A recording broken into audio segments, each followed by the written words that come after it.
Oke, halo teman-teman semuanya, selamat sore. Oke, selamat datang teman-teman di IndiFest 2023. Dan di IndiFest 2023 kita mengangkat tema Empowering Youth, Energizing Our Future. Memberdayakan anak muda, memberi energi bagi masa depan. Teman-teman perkenalkan, saya William Cahyawan, saya adalah Senior Program and Impact dari Indica Foundation yang hari ini akan mendampingi teman-teman dalam diskusi santai gitu ya. Jadi kita relax aja hari ini dengan narasumber-narasumber kita yang nantinya akan saling berbagi. Dan teman-teman kalau punya pertanyaan juga silahkan untuk simpan dulu, nanti kita bisa ngobrol-ngobrol, diskusi, belajar bareng di sesi Q&A gitu ya, kurang lebih selama 1,5 jam ke depan. Mungkin saya sedikit memperkenalkan dulu teman-teman narasumber yang luar biasa hari ini hadir. Ada Kak Vicario Rinaldo, silakan Kak. Oke, ada Kak Ryan Duana, silakan Kak Ryan. Dan terakhir ada Kak Riki Sugiarto, silakan Kak. Oke, aku nitip.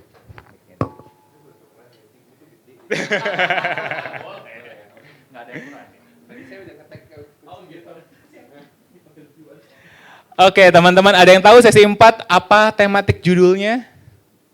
Atau teman-teman kesini nggak tahu judulnya apa? Ada yang tahu dan mau sharing kira-kira ngomongin apa?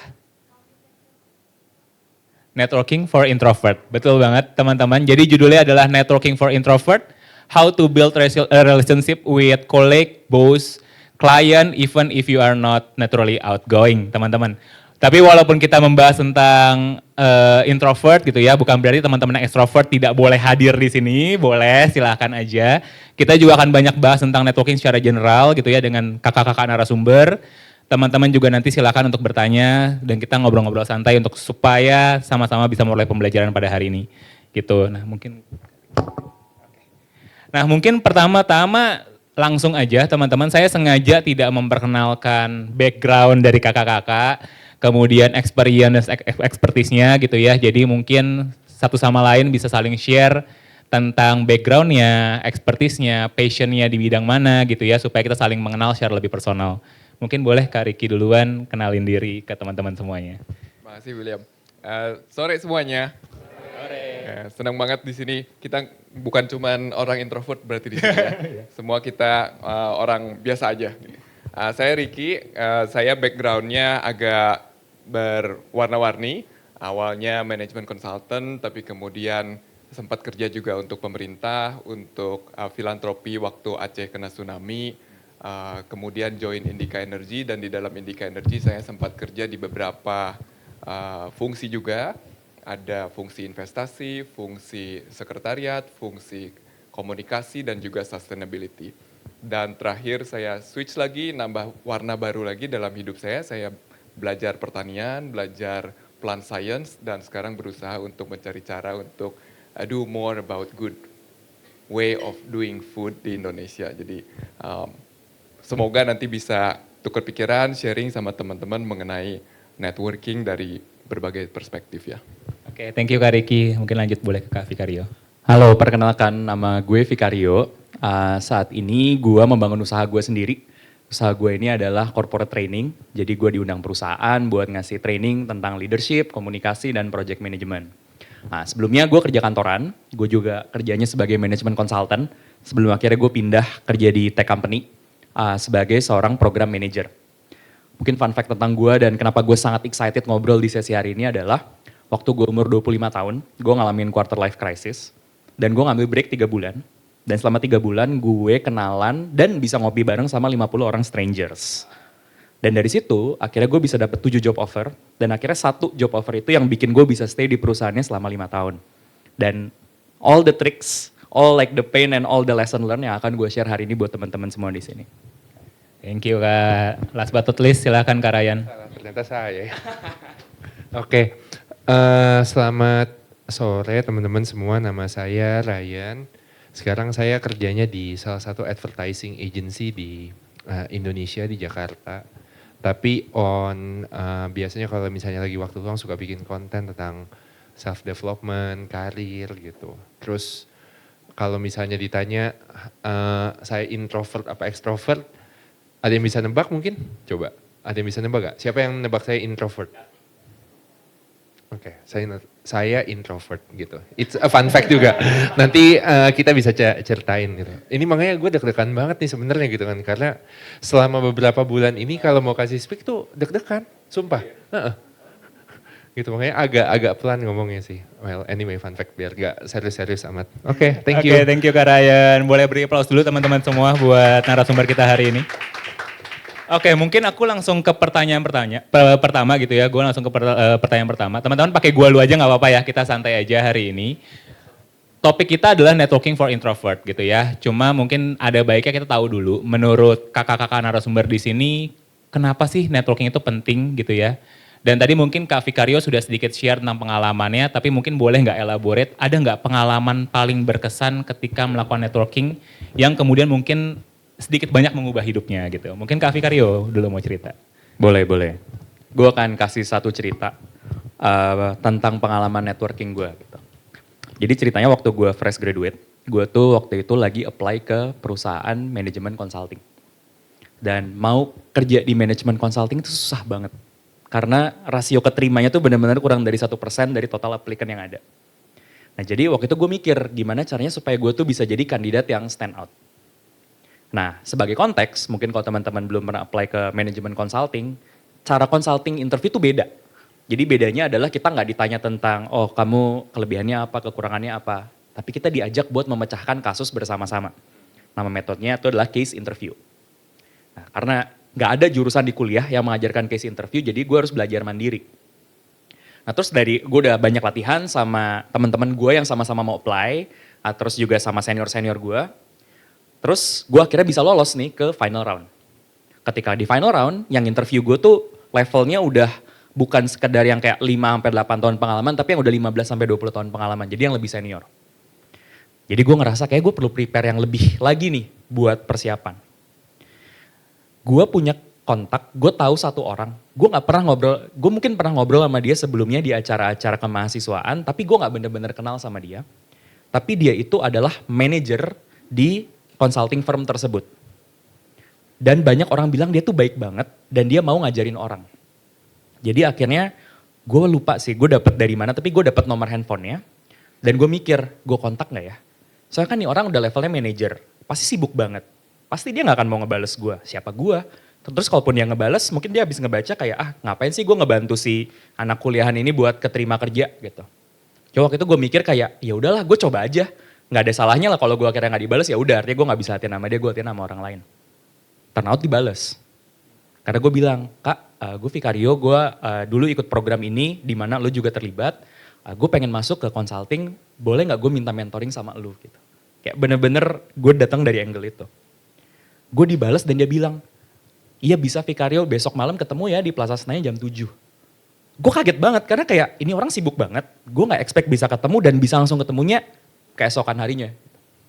Dan akhirnya besoknya gue mentoring sama dia, terus gue nanya, kok bisa sih? Kan lo sibuk banget gitu. Iya gue sibuk banget, tapi gue lagi cuti hari ini, jadi gue bisa punya waktu pas banget buat ketemu sama lo. Dan sebelum ini gue ada meeting di Plaza Senayan, makanya kayak kita bisa ngobrol gitu. Dan waktu kita mentoring itu, dia ngasih gue tips. Karena kan waktu itu mentoringnya adalah kita pura-pura dia jadi interviewer gue. Terus kayak gue interview, terus sudah selesai sesi interview dia bilang ke gue, Vicario, tadi pas kamu nggak bisa jawab pertanyaan saya, kamu jangan terlalu menunjukkan kamu nggak bisa jawab. Oh terus mesti gimana Kak? Terus gue bilang, kamu kalau nggak bisa jawab pertanyaan, kamu jangan bilang, sorry I don't know the answer. Tapi bilangnya gini, okay, I've been looking to point A, B, and C, but I couldn't find the answer. Maybe can you help me to walk through the other solution? Gitu. Jadi gue diajarin di titik itu, buat gimana caranya memposisikan ketika gue nggak tahu itu, nggak dengan menunjukkan ketidaktahuan gue, tapi tetap tenang. Dan pas lagi gue final interview, gue menghadapi situasi yang sama. Interviewer gue nanya pertanyaan yang gue gak tahu jawabannya. Dan Vicario yang lama mungkin akan kayak, I'm sorry I don't know the answer. Tapi karena gue udah di mentoring sama dia, gue exactly ngulang apa yang dia bilang ke gue. Dan gue dapet offernya. So that's how powerful networking, one small insight buat karir seseorang, at least dalam konteks karir gue. Gitu. Mungkin dampak networking bakal berbeda-beda buat setiap orang, Tapi dari situ aja gue dapet pengalaman yang nggak bisa gue bayar dengan uang. Oke, thank you Kak Vikario. Boleh tepuk tangan dulu buat Kak Vikario dan experience yang sudah dibagikan. Mungkin next boleh antara Kak Ryan. Oke. Kalau misalnya dampak networking ya, mungkin ini real case. Jadinya actually aku udah kenal sama Vicario tuh udah cukup lama ya, dari tahun lalu karena kita berdua sama-sama konten di Twitter kan. Dan pertama kali tuh kenal sama Vicario gara-gara apa ya? Gara-gara gue nge-tweet something terus lu komen kan. Terus gue DM kan ya kayak, "Bro, kayaknya seru nih," gitu kan. Kalau misalnya kita jawab, kita ngobrol gitu kan waktu itu. And then kita set up Zoom call. But at that time orang ini lagi sibuk banget karena mempersiapkan sesuatu yang besar dalam hidupnya. Jadinya nggak bisa diganggu gugat tuh waktu itu ya. Emang dasar kurang ajar lu ya. Nah, well anyway, tapi beberapa minggu lalu gitu, kita akhirnya ketemu di sebuah coffee shop. Kita ngobrol gitu kan, kayak oh oke, fine gitu kan. Ternyata dia lagi ngerjain satu project dan sekarang kita sepanggung. Well, the first networking gitu kan, karena balik lagi kita kan nggak pernah tahu ya di masa depan tuh kita akan butuh sama siapa, kita akan harus minta tolong sama siapa. Jadinya ketika kita networking ya balik lagi gitu kan, it's about exchanging value menurut aku. Value apa yang kita punya dengan value apa yang orang lain itu punya, ya gimana kita bisa bekerja sama. Dan banyak banget networking atau teman-teman yang aku dapet tuh dari online yang nggak pernah ketemu. Tadi kita di breakout room yang kayak seru banget yang kayak kita nggak pernah ketemu secara in real life nih gitu kan, networking. Tapi kita ketemunya tuh ngelihat konten masing-masing, nge-reply message masing-masing kayak gitu. Dan ya beberapa lama ini juga ada beberapa kali yang aku ketemu salah satu content creator yang aku senang banget. Dia karena notice my content.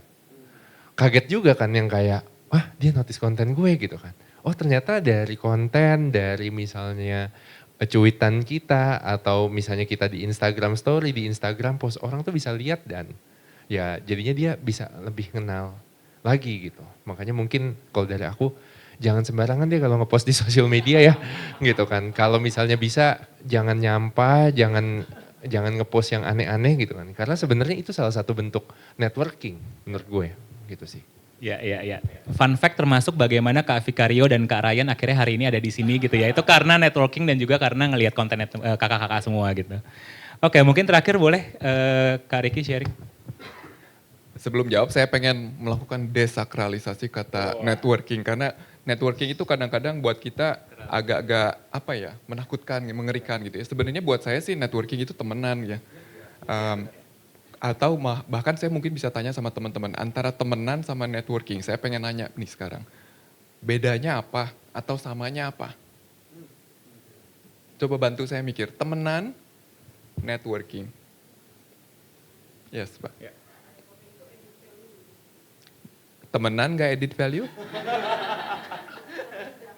Kenapa? Sometimes enggak. Networking sometimes juga enggak edit value. Very good, thank you. Ada lagi, temenan sama networking, samanya apa bedanya apa? Yes, bedanya?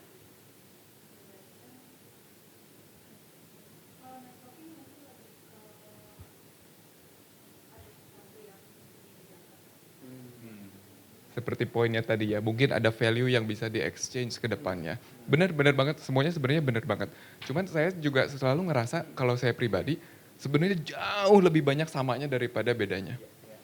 Karena kita ini, saya ingat waktu SMP saya diajarin di salah satu pelajaran di sekolah itu, kita selalu adalah makhluk pribadi dan juga makhluk sosial yang tidak akan pernah terpisahkan. Kita nggak bisa bedain kita ini pribadi atau sosial ya. Tapi kemudian kalau ngomongin networking, kita perlu ngelihat konteksnya nih, kita lagi di lingkungan seperti apa. Apakah kita di lingkungan personal atau di lingkungan profesional. Dan saya akan batasin apa yang saya sampaikan lebih di lingkungan profesional, karena mungkin itu tujuan topik ini ya. Ketika kita bicara kita ada di lingkungan profesional, maka kita perlu tahu bahwa keberadaan kita, presence kita, makna yang kita bawa, itu tidak hanya karena diri kita sendiri. Bukan karena kita pinter, jago, dedicated, dan lain sebagainya. Tapi karena kita ini satu dari banyak titik di sekitarnya. Dan kita ini ada di sebuah lingkungan yang boleh dibilang organisasi yang isinya itu manusia-manusia. Manusia-manusia inilah yang kemudian secara kolektif memberikan makna kepada keberadaan kita gitu. Sehingga networking ataupun temenan itu menjadi sangat-sangat relevan ketika ini di lingkungan profesional. Dan tadi ada obrolan mengenai kita akan dapetin value dari networking ini. Saya pengen argue, saya pengen menyampaikan pendapat atau perspektif yang dari sisi lain. Karena sama seperti temenan, sebetulnya kita bisa genuine, mau temenan karena kita ada kebutuhan, kenikmatan. Memang kita pengen temenan, tapi bisa juga kita transaksional. Bahwa there is something out of it di ujung sana di mana kita bisa mengambil manfaat dari sini. Kalau saya refleksi, mungkin kualitas dari networking, kualitas dari temenan yang terbaik itu tercipta ketika kita begitu genuine.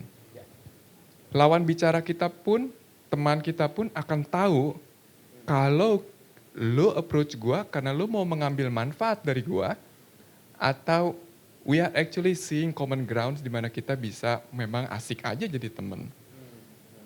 Itu akan sangat menentukan. Beda seperti konteks kita memulai komunikasi ke strangers, kemudian kita berusaha merawat hubungan itu, dan tahap terakhir kita mau mengambil manfaat dari pertemanan itu. Ada bedanya penekanan-penekanan di setiap tahap itu. Cuman kita semua perlu aware bahwa kalau saya selalu merasa bahwa genuineness itu adalah fundamental dari networking atau temenan.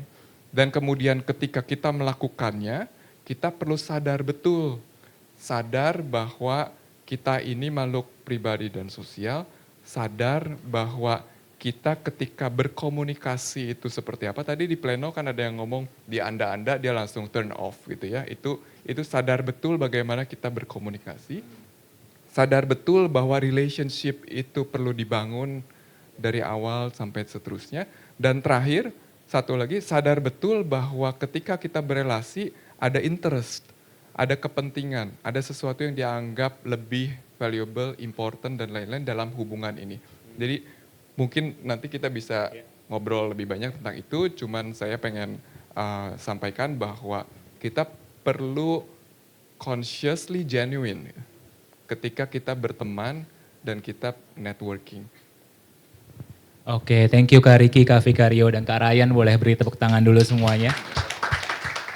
Tadi berarti kalau yang gue dapat kurang lebih adalah yang pertama adalah mulai aja dulu teman-teman kalau mau networking, mau berteman gitu ya. Mungkin ke teman-teman baru yang kita belum kenal sebelumnya. Dan yang penting adalah genuine gitu ya. Boleh nantinya kalau kita mungkin dari pertemanan itu pengen memperoleh sesuatu, tapi ya jangan kelihatan banget gitu ya. Di awal jangan transaksional gitu ya, tapi bangun hubungan, bangun pertemanan yang sehat juga kepada teman-teman baru kita gitu. Oke, mungkin next question sebenarnya harusnya ke narasumber, tapi aku mau nanya, gue pengen nanya ke teman-teman semua gitu ya. Di sini boleh tahu dulu nggak, yang ngerasa dirinya cenderung introvert, siapa? Ini juga.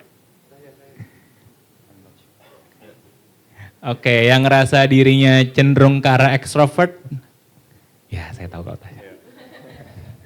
Oke, nggak apa-apa. Di sini introvert menjadi mayoritas teman-teman, tidak apa-apa, kita belajar bareng-bareng. Nah mungkin pertanyaannya adalah teman-teman coba flashback ketika mencoba untuk berhubungan, berteman atau membangun jejaring gitu ya. Apa sih ketakutan, apa sih kekhawatiran teman-teman punya gitu ya. Mungkin boleh share nggak? Mungkin dari perspektif teman-teman akan lebih accurate gitu ya, karena melihat secara langsung dari apa yang jadi ketakutannya teman-teman semua. Ada yang mau share nggak ketika networking? Karena abis ini juga kita akan networking teman-teman. Jadi hopefully ini bisa jadi pembelajaran yang menyenangkan buat kita semua juga gitu. Ada yang mau share? Yes? Namanya boleh siapa? Oke, ya. Manggilnya siapa? Hani. Hani, oke. Adanya segitu. Ya, ya.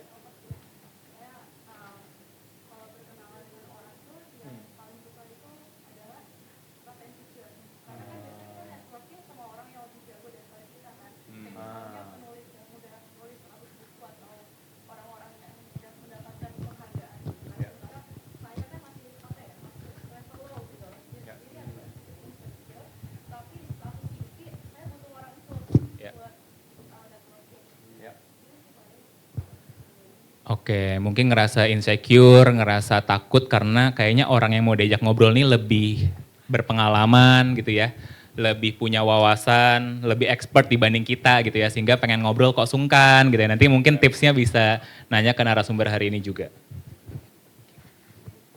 Thank you Kak Hani, mungkin teman-teman yang lain ada yang mau sharing? Ya silakan.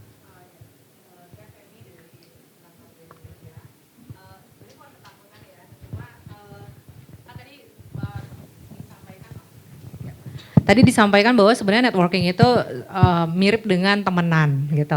Nah dalam konteks strangers, kadang kalau say misalnya aku senang traveling ya, jadi sering ikut open trip gitu, terus kenalan sama orang. Nah kadang-kadang pas kenalan kayak nanya nama lo siapa, dari mana, kerja apa gitu.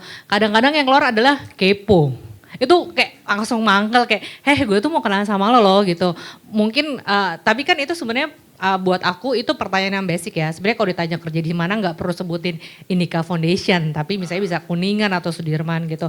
Hal-hal yang kayak gitu yang bikin kadang nggak takut tapi jadi jengkel gitu. Padahal kan sebenarnya maksudnya baik ya supaya next time kalau mungkin ketemu jalan atau di mana kayak, ini kan waktu itu jalan sama gue gitu sih.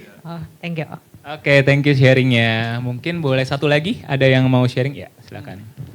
Oke, perkenalkan saya Salman dari Kideko. Mungkin salah satu yang selalu dan saya amati itu ini, kalau networking biasanya orang akan terbentuk perkumpulan di antara networking berdasarkan level sih gitu. Saya udah sering banget datang pada akhirnya kalau direktur lagi pembicara gitu ya, terus dia selesai bicara terus kumpul salaman, kenalan, ujung-ujungnya nih di para direktur ini akan kumpul nih dengan direktur. Sedangkan manajer kumpul nih dengan manajer. Jarang tuh direktur, saya bukan bilang nggak ada, tapi jarang tuh direktur kumpul dengan staff atau admin gitu yang di sebuah meja gitu kan. Biasanya gitu, kecenderungannya itu sih salah satu mungkin yang menjadi kendala networking ya di beberapa level. Terima kasih. Saya pengen follow up itu boleh nggak? Boleh dong. Karena ini kaitannya sama banget sama Hani. Ketika direktur itu pada akhirnya secara alamiah berkumpul dengan kaumnya, apakah itu yang diinginkan oleh direkturnya? Itu sebenarnya interaksi ya. Interaksi antara siapa yang memang kemudian merasa secure enough untuk ngobrol sama orang-orang selevelnya. Mungkin begitu. Mungkin staffnya yang merasa insecure sehingga tidak ada di situ, tapi bukan karena direkturnya. Jadi ada satu barrier di mana insecurity itu yang mungkin harus kita sadari betul.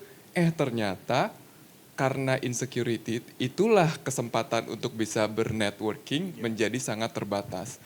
Dan itu adalah menurut saya poin utama atau starting point yang bagus sekali. Ketika kita aware bahwa kita punya gap, kita punya insecurity, itu adalah titik di mana kita tahu bahwa we need to do something about it. Oke, thank you Kak Salman untuk sharingnya juga dan Kak Riki juga. Ada satu istilah psikologis yang gue ingat gitu ya, namanya self-fulfilling prophecy. Teman-teman mungkin cukup familiar dengan itu. Ramalan yang kemudian menjadi kenyataan bagi diri sendiri. Contoh misalkan, ini karena introvert ya, ini sering banget mengalami ini gitu. Nanti mungkin juga pengen minta tips. Ketika ngerasa bahwa pengen ngobrol, misalnya sama let's say sama Kak Riki atau sama Kak Nando atau sama siapapun yang ada di sini gitu ya. Tapi sama kayak tadi tuh, lagi ngobrol nih sama direktur yang lain misalkan, lagi ngobrol nih sama orang lain. Pengen nyapa tapi nggak enak gitu ya. Takut, ini orang kenapa nyapa-nyapa gitu kan. Boro-boro mungkin kenal nggak ya Kak Nando sama gue gitu kan misalkan. Akhirnya ngelengos aja gitu. Ketika kita ngelengos mungkin malah Kak Nando, Kak Riki atau teman-teman ngerasa kok nih orang malah ngelengos aja padahal gue kenal gitu. Jatuhnya malah kan akhirnya akhirnya interpretasinya orang tersebut dengan kita itu sama-sama jangan-jangan dia nggak mau kenalan sama gue atau jangan-jangan dia sombong. Padahal karena kita nggak nyapa duluan aja gitu. Itu kadang-kadang terjadi ya dan itu sering banget terjadi apalagi buat kecenderungan untuk introvert yang gue ya utamanya ya. Yang takut untuk kemudian ketemu orang baru, untuk kemudian bercengkrama karena mungkin ada overthinking yang tadi kayak disampaikan oleh Kak Heni gitu ya terkait dengan insecurity dan lain sebagainya gitu. Nah mungkin dari kakak-kakak narasumber ada lagi nggak sih challenge atau hambatan yang biasa sering kali dialami gitu ya kalau flashback mungkin ketika di awal apalagi sih kurang lebih isu-isunya? Biasanya bingung mau ngomong apa sih. Kayak, wah kok gue bingung ya gitu kan. Di depan orangnya tiba-tiba, mau ngomong apa ya gitu. Tapi mungkin ngejawab tadi, namanya siapa? Hani ya, Hani. Yang namanya insecurity itu semua orang pasti ngalamin gitu. I think bahkan direktur level gitu kan, staff level semuanya ngalamin. Bedanya adalah caranya kita buat dealing with that. So biasanya gitu kan ketika dulu, ya gak dulu sih sampai sekarang sih gitu kan. Sekarang kan gue juga masih networking ya. Kadang-kadang caranya kita untuk bisa dealing with that insecurity adalah we turn that insecurity into admirations. Maksudnya gini, misal nih ya contohnya. Kita jadiin bapak ini jadi contoh ya gitu kan ya. Misalnya nih Vicario gitu kan, entrepreneur gitu kan. And then gue yang kayak, anggaplah gitu kan ketemu Vicario kayak, Vicario mau ngomong apa nih gitu kan. Ya gue kan sebenarnya tinggal bilang yang kayak, oh gue gak harus jadi edit value ke dia gitu. Tapi gue tinggal bilang kayak, hey man, I'm really admiring your content. I'm really admiring your, apa bilangnya, kerjaan lu gitu kan. Cara lu ngebahas project management, buku segala macam. Jadinya kita insecure gitu kan. Mungkin kita belum selevel sama dia gitu kan. Tapi caranya kita buat ngebangun hubungan itu adalah we turn that insecurity into admiration sebenarnya. Bukan berarti kita harus ngejilat dia loh gitu kan. Tapi we are showing our genuine appreciations untuk apa yang dia lakukan. Dan to be honest, itu gak akan ngurangin derajatnya kita. Karena yang kita takutin kadang-kadang, oh iya kalau misalnya kayak gue ngomong sama ini, terus gue admire dia, derajat gue turun. Nah itu ego biasanya yang ngomong. Jadi ya kalau gue sih triknya begitu ya, kalau ketemu orang yang mungkin baru, terus memang dia punya prestasi ya, I just admire them. I like your work karena gini gitu. And then itu biasanya apa ya? Biasanya ngebuka conversations. Karena yang namanya manusia, siapapun itu pasti suka dipuji. Gitu. Oke, ini masuk ke tips ya, salah satunya adalah puji dulu gitu. Tapi pujinya genuine juga ya tadi ya, sesuai dengan genuine. apa yang kita rasa. Oke, mungkin Kak Vicario mau sharing? Wah ini seru banget diskusinya. Karena waktu gue mikir-mikir gitu ya, kayak tadi pas lagi ada diskusi tentang ketakutan gitu. Gue tadinya expect mungkin banyak dari ruangannya yang bilang kayak, oh gue tuh takut kalau gue reach out gue dikacangin. Right? Which is biasanya konteksnya kalau kita networking sama stranger misalnya nge-DM dia gitu. Tapi karena tadi yang gue tangkep discussionnya udah satu level lebih dalam daripada takut dikacangin. Tapi kayak gue ngerasa insecure. Right? Dan nambahin ke poin-poin yang tadi udah dibawain, menurut gue sebenarnya itu terjadi karena kita seringkali mengira nilai diri kita itu sesuai dengan misalnya title atau pencapaian kita. Jadi misalnya kalau kita ngelihat seorang speaker atau kita ngelihat orang lain yang kayak lebih senior, lebih berpengalaman, lebih jago, kok kelihatannya dia kayak lebih dari kita. Dan itu tuh membuat mental block sehingga kita jadi ragu-ragu buat reach out karena kita ngerasa nggak sebanding. Nah jadi instead of fokus sama, oh gue kayaknya di bawah dia makanya gue itu di luar out of my league, ini bukan orang yang seharusnya gue ngajak ngobrol. Justru jadiin ini kesempatan buat menantang diri kita sendiri. Gue kasih contoh.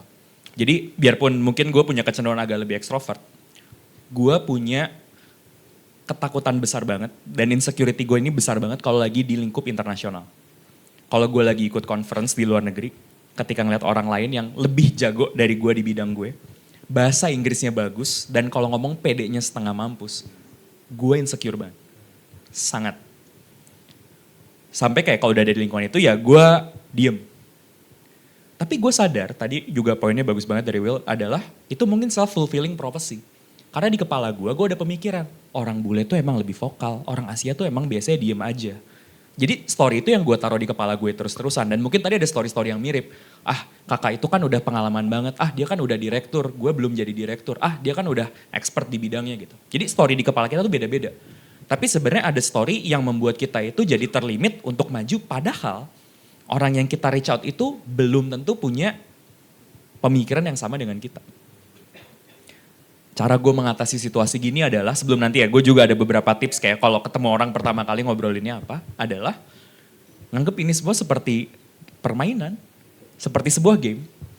Yang dimana kayak kalau dari networking event sebelumnya gue gak bisa kenalan sama satu orang baru, ya udah kali ini gimana gue bisa kenalan sama satu orang baru.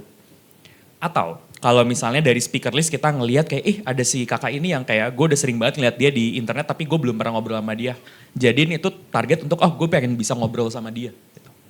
Gue tahu ini bukan yang benar-benar kayak gold standard of networking ya, karena gold standard of networking ya kita perlu mikirin gimana gue bisa add value sama orang ini dan kita bisa bangun long lasting relationship. Tapi kalau kita masih di level insecure, menurut gue agak kejauhan kalau kita langsung targetin that gold standard. Jadi sebelum kita bisa bangun long lasting relationship, kita yang perlu memberanikan diri untuk mulai me-reach out ke orang lain. Dan in many cases, apalagi kalau yang kayak tadi Rian bilang gitu ya, kayak kalau kita meng-admire pekerjaan seseorang, gue hampir gak pernah ketika gue memuji pekerjaan seseorang atau memuji karya seseorang tuh gue ditolak gitu. Itu kayak it's a very very good way untuk start a conversation.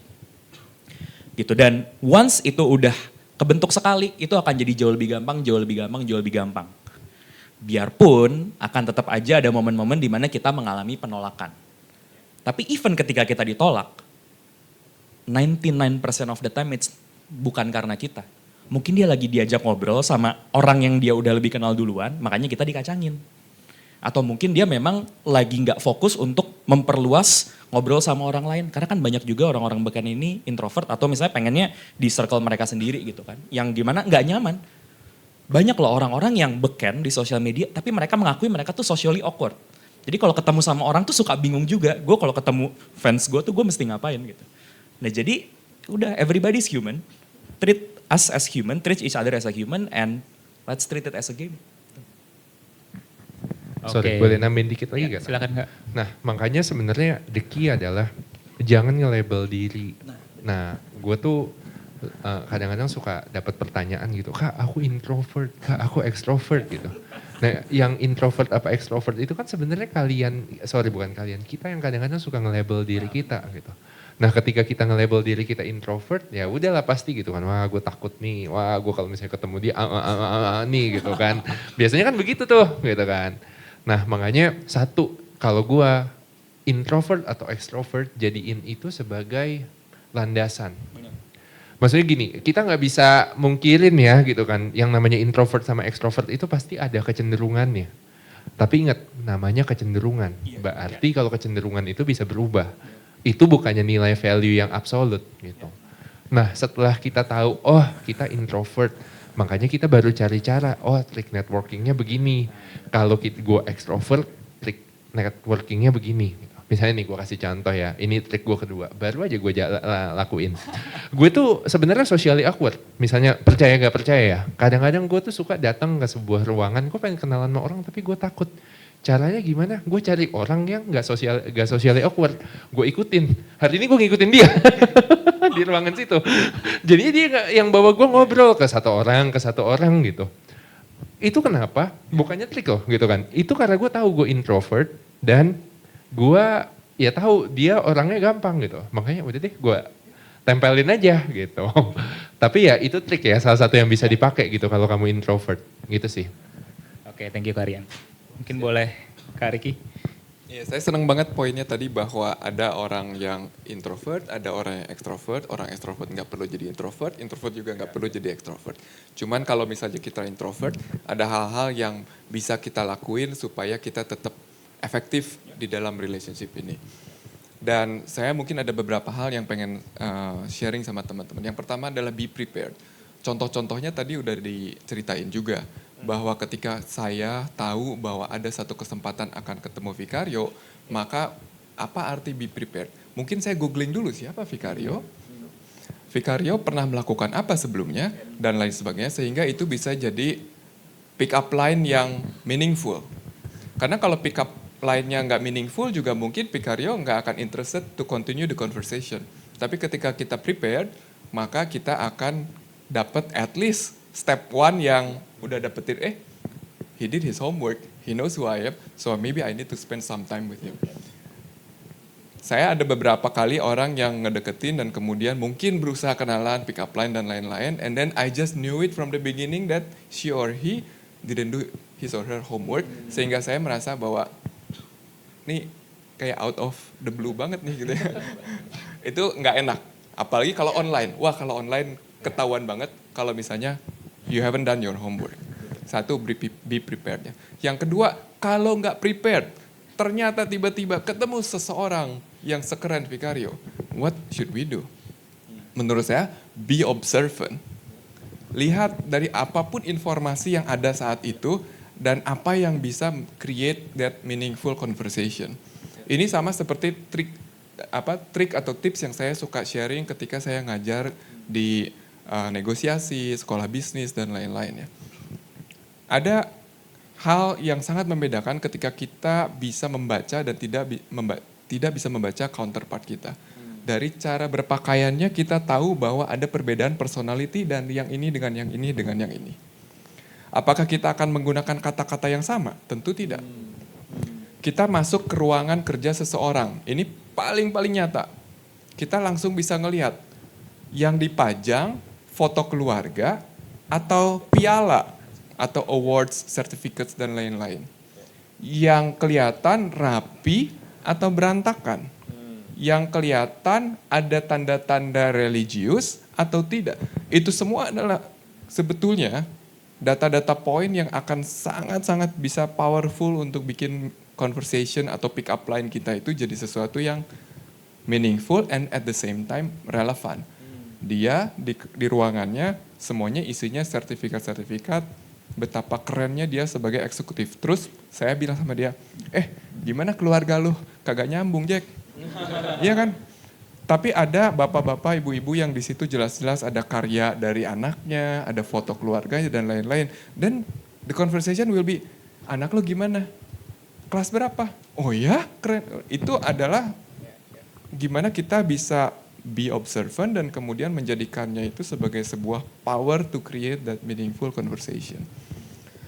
Satu lagi terakhir, kalau misalnya yang very practical. Ketika kita ngobrol sama stranger atau sama orang yang udah kita melakukan riset sedikit itu, ada beberapa hal yang riset psikologis itu jelas-jelas menyatakan bahwa kalau kita nyentuh hal-hal itu, ada kesamaan dalam hal-hal itu, maka tiba-tiba relationship kita dari yang tadinya stranger menjadi jauh lebih berkualitas. Bisa tebak gak kesamaan apa yang bisa jadi pijakan untuk kita create conversation yang bawa relationship quality kita dari stranger langsung lompat to the top. Apa aja? Kesamaan apa? Kesamaan? Asal. Dari Tasik, weh, di mana sih amannya? Begitu sama-sama orang Tasik, langsung ngerasa kita adalah dekat somehow. Apalagi kalau kita lagi di luar negeri. Nggak nyambung, kita lagi jalan-jalan di Paris, tiba-tiba kelihatan ini muka orang Indonesia nih. Tiba-tiba kita berani, Pak dari Indonesia, iya saya dari sini. Weh, tiba-tiba kita jadi teman dekat. Siapa dia? Stranger. Oke, very good. Asal, origin. Apalagi? Exactly, school. Anak UI sama ketemu anak ITB. Ya kan? Anak Unpad ketemu anak Unpad. Langsung ngerasa, angkatan berapa lu? Wah langsung merasa bahwa we belong to the same identity. Alma mater, school, correct. Origin, school, apalagi? Saya pengen 4 atau 5 lah. Hobi, yes. Begitu tahu sama-sama suka sepeda, sama-sama suka nge-game, suka sama apa, langsung conversationnya seolah-olah kita sefrekuensi. Hobi, apalagi? 5 deh, kayaknya asik nih. Suku, yes. Primordialism. Sama-sama Jawa, sama-sama Batak, sama-sama Cina dan lain-lain. Kagak ada urusannya sebenarnya sama kebaikan orang itu kan. Mau sukunya apapun, jahat mah jahat, baik mah baik. Tapi begitu sama, tiba-tiba jadi merasa, kejujuran dia meningkat drastis. Hanya karena sama-sama sukunya. Terakhir, satu lagi, yang di Indonesia ini nyata banget.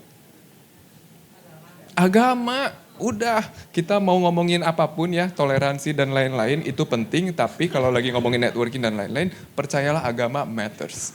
Kalau klub bola Pak? Klub bola hobi. Bener, gue baru mau bilang itu sama banget. Tapi hati-hati sama klub bola ya. Soalnya Berantem ya? gue bobotoh. Lu Jakmania, Aremania bisa berantem kita, belum apa-apa, nggak penting banget. Tapi yes, agama, apapun yang terjadi, nggak bisa dipungkiri. Sama-sama berjilbab akan merasa tingkat religiusnya di level yang sama. Sama-sama suka ke gereja atau nggak suka ke gereja, satu suka ke gereja, satu nggak suka ke gereja, beda. Pernah ngelihat sama-sama sholat bareng, sholat Jumat atau apapun itu, tiba-tiba itu jadi satu yang menyamakan dan membawa relationship kita yang sebenarnya stranger menjadi tiba itu. Nah itu hal-hal yang sebetulnya bisa kita capitalize gitu ya. Meskipun kita introvert, kita insecure, tapi kalau kita be observant, be prepared, and be tactical ketika kita tahu bahwa ada hobi, ada origin, ada sekolah, ada apa yang bisa kita manfaatkan untuk create meaningful conversation. Di 5 menit, 10 menit pertama itu tiba-tiba kita udah ada di dunia yang level kualitas relationship-nya itu jebret, beda.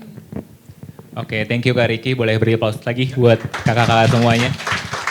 Tadi dari Kak Riki ada be prepared, be observant, dan juga mungkin cari proximity-nya ya dengan kita itu seperti apa. Nah mungkin karena waktunya terbatas, sorry banget. Pertanyaan terakhir untuk Kak Vicario. Tadi kan katanya mau ngasih share tips and trick ya ketika bertemu dengan orang baru seperti apa. Mungkin boleh share Kak. Sip. Tadi sebenarnya ya, jadi kan kalau kita ketemu orang baru ada 2 bagian. Ada bagian kita yang menyapa orang tersebut. Tadi udah dijelasin panjang lebar dan menurut gue itu semua golden nugget sih. Jujur ya, tadi kalau kalian semua nyatet, itu kalau begitu nanti dipraktekin di networking akan sangat ngebantu banget. Tapi gue pengen meng-highlight bagian yang sebenarnya juga bagian within our control. Yaitu adalah kalau kita kenalan sama orang terus kita ditanya, halo kenalan dong. Gimana cara kita menjelaskan diri kita sendiri? Gue sering banget kalau ketemu orang, 99% orang yang gue temuin tuh tidak punya introduction yang bagus. Yang dimana ketika gue denger dia ngomong kayak, oh gitu. Jadi kayak lebih kayak, oke. Dan udah gitu bener-bener kalau lagi hoki pas banget kayaknya gue punya topik buat diobrolin. Tapi kalau enggak ya udah jadinya lalu. Misalnya kayak contohnya kita kerja di perusahaan apa. Itu kan biasanya yang paling standar. The thing adalah introduction kita itu bisa jadi tool yang sangat powerful untuk kita membuat impression yang bagus. Atau setidaknya kita membuka pembicaraan. Kalau tadi tips-tips yang banyak dikasih lebih kayak gimana kita membuka pembicaraan dengan kita nanyain ke orang lain, kita be observant. Tapi juga banyak bagian yang dimana within our control, kita ceritain tentang diri kita sendiri, yang dimana ini menarik buat orang lain. Contoh, nah tapi gini, tipsnya adalah benar-benar kita perlu merhatiin konteks networkingnya seperti apa, orang yang lagi kita temui seperti apa, dan personality kita tuh seperti apa. Jadi campurinlah itu semua. Gue kasih contoh.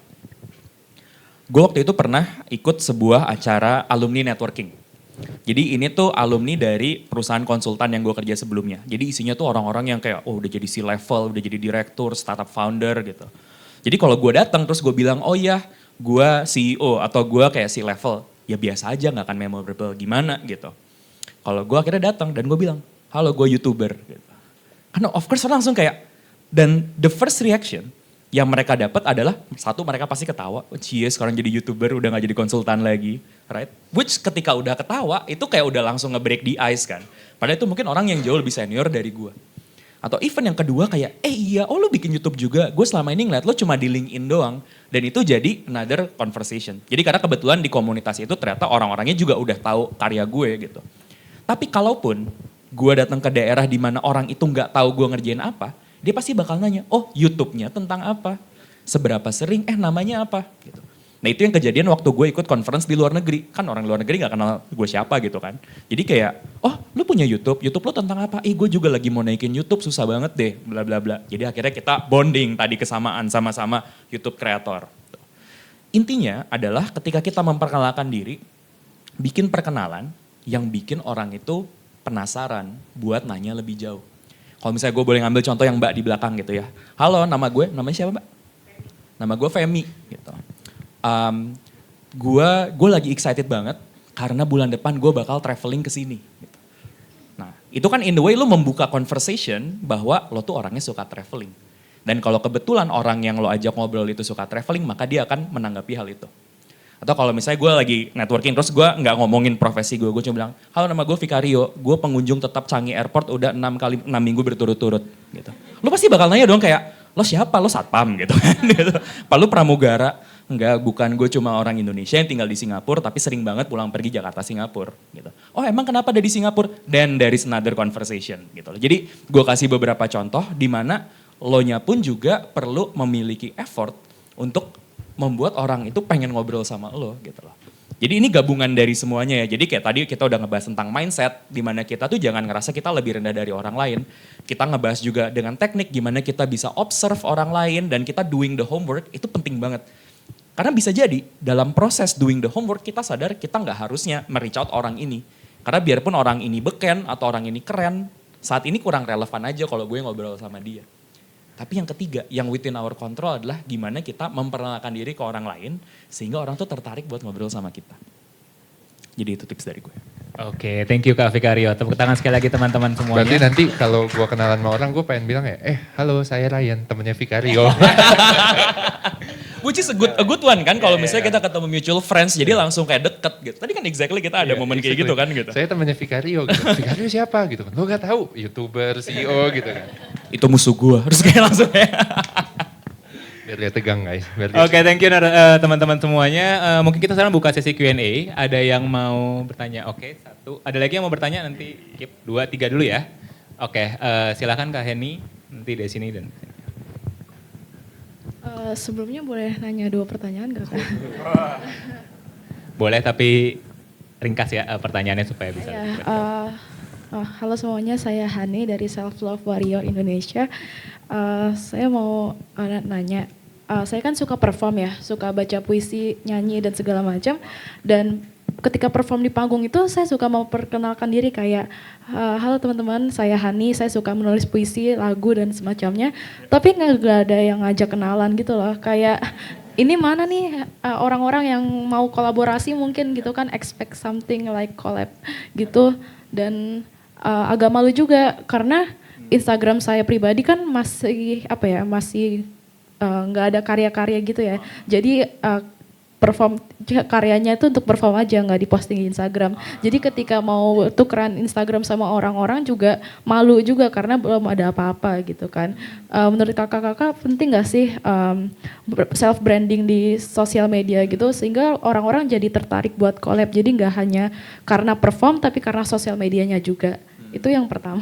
Oke, pertama self branding, yang kedua Kak? Kalau yang kedua, tadi kan saya bilang ya kalau saya nggak mengkotak-kotakan ini introvert, ini extrovert gitu.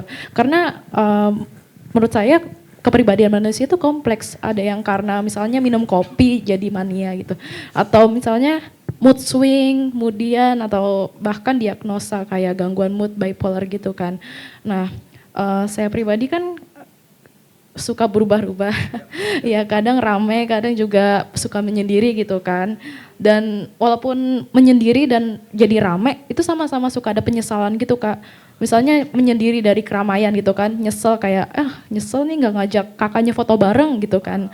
Kalau jadi rame, nyesel juga karena oversharing. Karena terlalu banyak bicara kayak, kasih tahu aku punya penyakit ini loh, bla bla bla bla, itu kan juga nggak boleh ya Kak. Awal perkenalan tiba-tiba ngasih jawaban yang pribadi banget gitu. Menurut kakak gimana sih biar bisa networking tapi tanpa penyesalan? Kan jadi beban pikiran juga Kak. Oke, pertanyaannya. Thank you Kak Heni untuk pertanyaannya. Mungkin jawaban pertama bisa ke Kak Ryan kali ya sebagai content creator juga. Oke. Penting nggak sih self branding, dan kalau penting gimana cara kita bisa membranding diri kita gitu ya? Iya.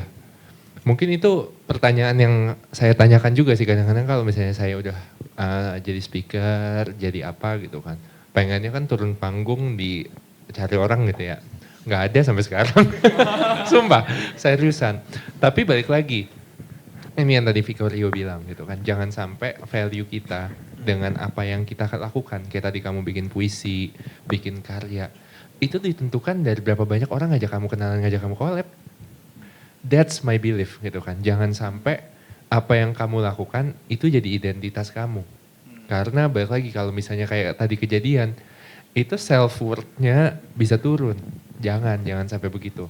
Makanya kalau aku ngelihatnya sekarang, I always believe, mungkin nyerempet ke pertanyaan kedua.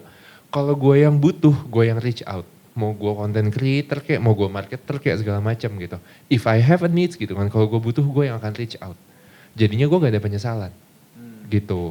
Jadinya jangan sampai apa yang kamu buat, title kamu, karya kamu jadi entitled karena itu. Karena itu akan ngeganggu dan itu akan jadi barrier. Mungkin itu sih, Will. Oke, thank you, Semoga Kak menjawab ya Hani ya. Thank you. Thank you. Mungkin karena keterbatasan waktu tadi kayak cukup dijawab ya sama Kak Ryan terkait dengan 2 pertanyaan itu. Yang kedua adalah reach out dulu aja supaya nggak jadi penyesalan. Nanti ada networking session, ada narasumber-narasumber juga yang akan ngobrol sama teman-teman. Nanti kalau teman-teman merasa mau untuk networking, reach out dulu aja gitu ya. Oke, thank you Kak Hani. Lanjut dulu untuk pertanyaan kedua. Aku Dias dari Sapiens. Basicnya pertanyaannya cuma ini doang sih. Kan kalau dari tadi selalu kita berpikir kalau kita yang introvert. Gimana kalau kita balik perspektifnya? Kalau kita ekstrovert tapi kita mau ngajak kenalan sama orang, dia introvert. Karena maaf banget kalau ada salah kata, biasanya orang introvert itu kayak main yuk. Enggak gue introvert paling males kenalan sama orang gitu. Gue social life gue tuh baterainya udah habis gitu. Nggak bisa untuk kenalan dan dia menutup batasan itu. Apakah kita harus tetap kejar atau kita kayak ya udahlah lo emang nutup batas untuk kenalan sama gue. Itu aja sih. Thank you Kak Dias. Berarti ini pertanyaan buat orang yang kecenderungannya mungkin agak ekstrovert. Mau dijawab sama Kak Ricky atau Kak Vicario? Kak Vicario boleh. Ya boleh. Jadi kan konteksnya adalah gimana kalau kita ekstrovert, ngajak kenalan orang introvert, terus kita mengalami penolakan dengan alasan dia introvert. Well, sebenarnya kalau penolakan itu bisa terjadi dari siapapun. Ya, karena gue pun personally juga bingung, gue nih introvert atau gue ekstrovert yang sangat produktif. Jadi gue pengen memastikan kalau gue ketemu orang tuh memang ya udah ini orang yang udah gue rencanain, orang yang pengen gue berteman gitu. Jadi kayak gue sangat intensional untuk memilih juga gitu how I spend time. Karena ada beberapa hal yang gue kerjakan dan gue juggling juga between family responsibility, kerjaan gue dan juga ini ya kayak lot of project yang lagi gue kerjain. Jadi sometimes rejection tuh it's not about extrovert atau introvert, it's more about priority-nya orang tersebut gitu. Right? Apakah prioritasnya adalah lagi pengen spend time sama kita atau tidak? Nah, jadi kalau misalnya dia tidak mengiyakan, sebenarnya kita tinggal nanya, ini gue harus banget apa enggak ya sama orang ini gitu. Kalaupun harus, bukan berarti caranya dengan kita nge-push. Mungkin caranya adalah, oh ya udah, mungkin kita akan kontak lagi 1 minggu lagi, 2 minggu lagi, atau 3 minggu lagi. Terutama misalnya konteksnya, kalau konteksnya pekerjaan atau ada sebuah hal yang perlu lo dapatkan dari orang ini, tapi dia itu menolak untuk memberikannya gitu. Nah tapi either way, kalau orangnya udah bilang enggak, ya kasih space aja buat dia untuk melakukan apa yang menurut dia penting, baru nanti kita reach out lagi. Nah sebenarnya kalau udah kayak gini, ini udah agak merambah ke ranahnya persuasi, karena masuknya lebih kayak apa ada yang salah atau gimana caranya supaya gue bisa mengajak sehingga dia lebih tergugah buat pergi bareng-bareng sama gue atau mengikuti ajakan gue. Karena kadang-kadang kita juga mengoversimplify request kita ke orang lain. Misalnya kita bilang, datang yuk ke acara ini gitu. Tapi sebenarnya orang yang lo ajak tuh orang kayak gue lah yang lagi mikir di acara itu ada siapa, acaranya di mana, berapa lama, terus kayak gue harus pakai dress code apa, gue harus nyiapin apa nggak buat ke acara itu. Tapi kita oversimplify dengan mengasumsikan orang itu akan mau-mau aja kalau diajak sama kita. Nah jadi itu balik lagi untuk kita memahami gimana caranya kita bisa mempersuade orang tersebut. Nah jadi that's also another dimension of mempelajari social skills. Gitu. Tapi memang di sini ajakan gue adalah untuk kita step back dan tidak terlalu melabeli extrovert atau introvert. Is just someone yang lagi punya prioritas lain di dalam hidupnya. Dan kalau emang kita penting, kita treat this as a game. Gimana supaya next time ketika gue ngajak dia mau. Oke, thank you. Baik lagi tidak terjebak dalam pelabelan. Ya silakan Kak. Saya mau tambahin. Dan saya akan build dari poin mengenai be observant tadi. Ketika ini konteksnya itu di satu ruangan, saya extrovert, terus kemudian ada yang introvert, tapi saya pengen create conversation, then we have to observe apa yang sedang terjadi dengan dia, dan kita harus sensitif sekali mengenai apa yang kita lakukan supaya dia nggak jadi malah nggak nyaman dengan kita kan ya. Dan itu tekniknya atau taktiknya ada banyak juga untuk bisa melakukan itu. Misalnya kalau kita lihat dia lagi sibuk dengan gadget, mungkin itu jadi salah satu conversationnya, sibuk banget mbak, sibuk banget mas. Lihat responnya ngeselin, ini orang ngeselin banget sih apa enggak gitu ya, atau enggak. And then ketika conversation itu terjadi, misalnya, lu berdiri di sini, ini adalah orang yang mau kita ajak bicara ya. Terus conversation udah terjadi, saya mulainya di sini. Ketika kalimat kedua, ketiga, saya akan masuk one step closer. Lihat dia stay di sini, tetap nyaman di sini, Kalau dia nyaman di sini, saya step lagi. Will. Begitu udah 1 menit, saya make the touch. Lu. Lu atau tap on the shoulder, dia nyaman nggak? Kalau ada respon apapun dari dia yang kemudian menyatakan bahwa dia ke kiri ke kanan nyaman gak nyaman dan lain-lain, adapt our approach. Dan itu akan sangat meaningful gitu ya. Satu ada verbal language, satu juga ada body language. Jadi ketika ya saya extrovert, saya dapat energi dengan ngobrol sama orang. Dia introvert, but I will suck her energy by talking to her. Kan nggak benar begitu juga ya. Jadi harus sensitif, harus observant, dan kemudian ketika melakukan approach-nya selalu fine tune approach kita dengan apa yang kita lihat saat itu. Sebelum itu, be prepared. Dia berjilbab, apakah saya akan tap on her shoulder? Pasti tidak. Dia tidak berjilbab, mungkin dia lebih liberal, maka approach saya begini. Dari awal dia ngomongnya gue lo, saya nggak bakalan mulai conversation dengan dia ngomong aku kamu. Nanti dianggap ada sesuatu yang lain. Nanti jadi heran. Jadi itu semua yang kita harus sadar penuh ya. Balik lagi sih jadinya ya. Be conscious, be genuine. Be prepared and be sensitive juga ya teman-teman ya. Mungkin pertanyaan terakhir dari yang sini tadi satu penanya ya, Tas. Oke, halo, saya Rasya dari Maxima. Yang mau saya tanyakan adalah gini. Sebagai orang mungkin kalau saya boleh melebeli ya, saya ekstrovert banget. Iya kan Mas Wil ya? Iya. Nah, cuman yang ternyata menjadi tantangan saya, jangan bilang orang ekstrovert nggak punya tantangan ketika harus bernetworking. Tantangan terbesar saya adalah ketika harus bernetworking secara online, terutama untuk pekerjaan saya yang harus menghubungi banyak orang, dan termasuk untuk mencari mentoring untuk kebutuhan personal saya ataupun pekerjaan saya. Kadang saya mencoba dengan cara ketika ketemu langsung saya akan lebih gampang engaging dan bisa melanjutkan obrolan melalui WhatsApp. Tapi ketika saya harus approach orang melalui LinkedIn ataupun email itu conversion rate-nya biasanya dari 10 cuma 1 yang balas. Nah, akhirnya menjadi pertanyaan apa sih sebenarnya mungkin kalau ada trik untuk bisa approaching orang melalui online atau sosmed itu yang biar bisa mendapatkan kesempatan dibalas lebih besar itu seperti apa sih dari para narasumber? Terima kasih. Oke, thank you Tas. Oke, berarti ketika online mau itu Zoom, daring gitu ya, platform-platform digital, bagaimana cara kita bisa tap in gitu ya, networking dengan orang baru. Ada salah satu mungkin yang mau share karena waktunya agak terbatas, mungkin salah satu. Ya mungkin ini kali apa? Ryan, oke. Aku singkat aja. Biasanya sih kalau online, kalau misalnya berarti aku asumsikan lewat DM Instagram atau lewat WhatsApp ya. Emang agak susah karena interaksinya itu tuh pasti lebih gampang kalau kita ketemu langsung. Jadinya satu, ya pastiin aja kitanya gak gampang baper. Nah yang kedua gitu kan, I always believe bahwa yang namanya orang di online itu tuh waktunya terbatas. Jadinya langsung straight to the point gitu. Jangan yang kayak misalnya nih ya, ini kesalahan gue dulu yang kayak, misalnya Vicario lagi ya. Halo Vicario, apa kabar gitu kan. Nah kan gak jelas ya gitu kan, belum pernah ketemu siapa gitu kan. Dia juga kagak kenal gue siapa. Makanya kalau online, kalau gue biasanya lebih direct. Halo Vic, apa kabar? Gue suka sama karya lu, bla bla bla. Kita ketemuan yuk buat ngobrol, mau gak? Nah begitu kan dia begitu baca WhatsApp-nya kayak, oh oke nih orang ada jelas nih intensinya gitu kan. Bukan penagih utang pinjol gitu kan. Jadinya makanya be direct, be concise as possible. Tapi balik lagi jangan lupa kata-kata juga penting sih. Karena kadang-kadang kalau kita suka milih kata-kata yang cold, kata-kata yang kaku, orang kan jadi bacanya males ya gitu kan. Tapi kalau misalnya ditambahin emoji, ditambahin apa gitu, itu ada triknya sendiri sih. Dan tiap orang beda-beda. Tapi ya kalau gue be simple, be concise, tapi jangan kaku itu.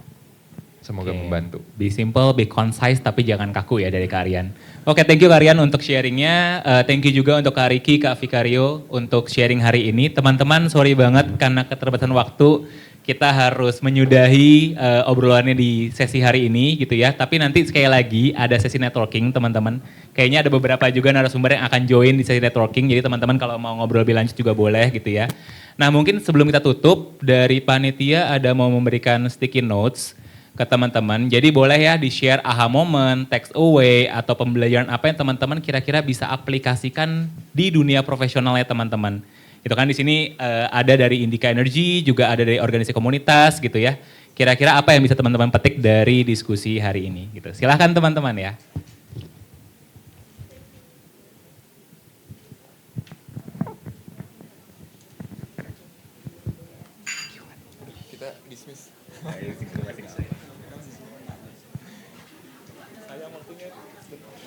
Waktunya kurang. Gak apa-apa, cukup kok. Udah ada banyak selfie kan habis ini. Ya, habis itu. Tadi your tips gila sih, kayak it's very detailed on what to observe. That's Ricky panutan di Iya ya. Oh, enggak lah, cuman Lagi belajar admire. Lagi belajar level of detailnya admire perhatiin hal-hal gitu. karena belajar dari too many mistakes juga. Bener. Iya bener. Gue pernah kayak ini tadi ya, cerita aja. Partner di BCG, pas ngobrol, terus kemudian gue tiba-tiba nanya, keluarga ini gimana? Happens to be, oke. Tapi apparently dia waktu itu took it a bit personal gitu, bahwa dia ngerasa apa sih? Gue dikasih feedback sama partner yang lain. Oh, gitu. Gara-gara mistake itu gue jadi sangat watchful gitu. Gue pernah di situasi kayak gitu, jadi instead of kalau gue ketemu cowok berumur, instead of your wife, tapi your spouse. Karena kan belum tentu dia punya wife. Belum tentu punya spouse. Atau kayak significant other. Oke, teman-teman kalau ada yang sudah boleh bantu ditempel di flip chart sini, boleh yang kiri, boleh yang kanan sama aja ya. Nah, ini terakhir kita akan foto bareng ya, teman-teman ya. Jadi tetap standby di sini. Itu sering ngajar-ngajar gitu. Iya, cuman sejak COVID jadi sebetulnya sampai sekarang gue lagi kayak nyari kesempatan kalau mau bagian lagi. Foto barengnya. Pernah ngajar tuh kan lumayan. Takes a lot of time. Yes. Gue ngajar one full day. Oke. everything. Oke. Dari jam 7.30 sampai jam 5 di eksekutif MBA-nya Columbia Business. Oke. Tapi what it takes to prepare for that one day. And then after that, coaching. Wow.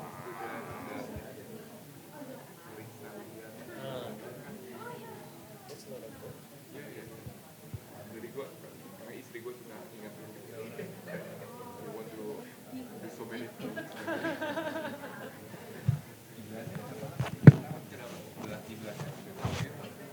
Istri kerja di sana. Kita pindah keluarga sama anak tua. Cuman waktu di sana, gue sekolah, terus anak-anaknya ke sekolah. Jadi, break the balancing role. Otherwise, Mantep.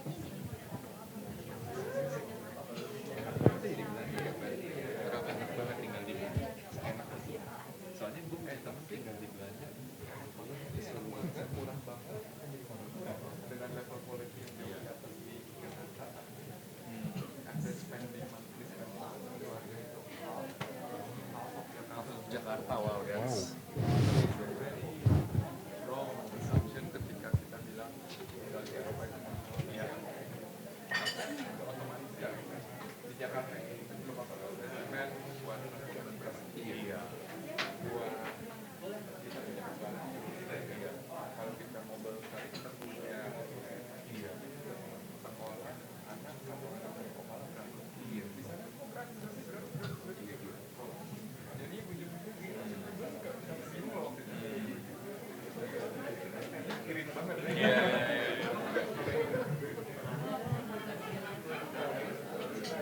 Terus apa yang bikin gas aja di sana?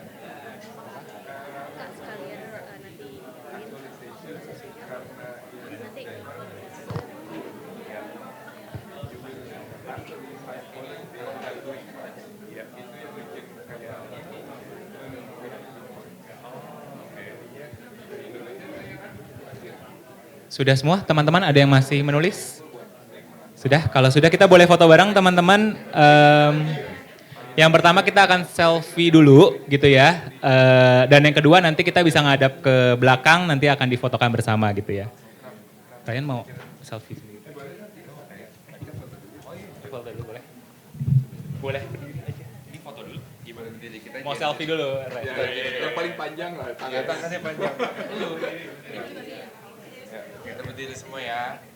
Wah gila. Oke. Udah jalan dia. Tunggu gue tes dulu. Ya oke lah. Oke. Semuanya posenya bagus ya. Oke, ntar gue agak. Waduh tinggi banget. Ya, gini ya. 1, 2, 3. Oke, satu lagi boleh sana ya. Dari sana. Ya oke lah ya.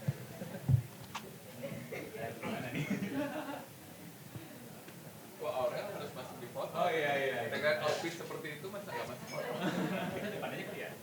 Iya, biar teman-teman yang di belakang boleh ke depan aja nggak apa-apa.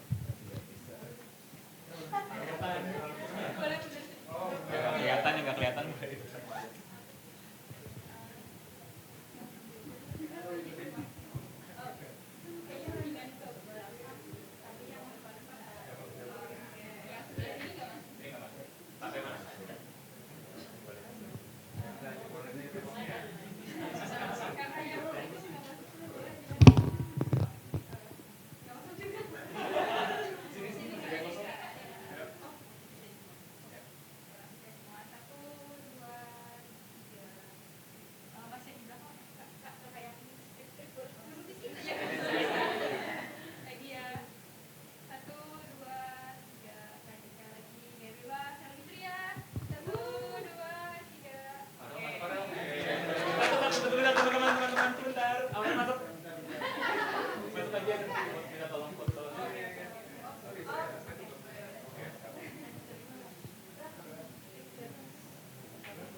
Oke, thank you banget teman-teman semuanya untuk sesi hari ini. Teman-teman bisa langsung masuk ke sesi utama ya, karena kita ada kegiatan lanjutan. Nanti ada networking juga di sesi utama, jadi silahkan teman-teman langsung masuk ke sesi utama.